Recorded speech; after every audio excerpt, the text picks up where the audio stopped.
Tad Arturs Hayes, kas nezina, kas ir Arturs Hayes, tad BitMEX, man liekas, tā platforma saucās, viņš ir līdzdibinātājs, viņš ir izcēlējis diezgan ar iepriekš vēsturē diezgan precīziem predictioniem, ja viņš kaut ko precīzi, diezgan precīzi ir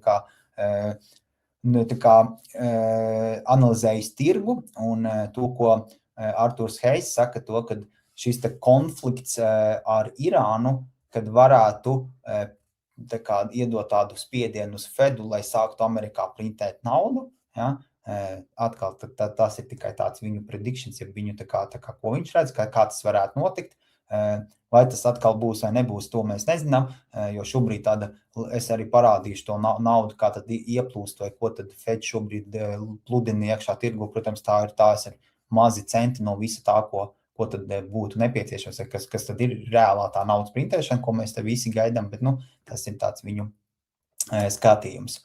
Ja mēs runājam par procentu likmi, šobrīd tad tā iespējamība, ka tā procentu likme, tad mums nākošā tikšanās ir, principā, kas mums šodien ir 3. marts pēc 15 dienām, 18. martā tikšanās ir, tad šobrīd 95% gadījumā vai 95,4% gadījumā šī procentu likme Amerikā netiks mainīta, viņa paliks visticamāk tāda pati, kāda viņa ir šobrīd šādu procentu robežās. Un par Ameriku, tad šodien tika ielaist tirgu iepludināt 3,75 miljārdu ASV dolāru, bet tās turpmākās nedēļas, ko mēs redzam, kad šajā nedēļā plānos kopā ir 8 miljārdi ielaist, tad nākošajā, tad vēl no 5. tad vēl ielaist 8, un tad 10. vēl 6,6 miljardi. Tā kā turpināt tas, ko arī Fed jau iepriekšējā mītingā teica, ka viņi pludinās iekšā naudu, tas ir, tad pamazām katru dienu, katru nedēļu viņi pludina iekšā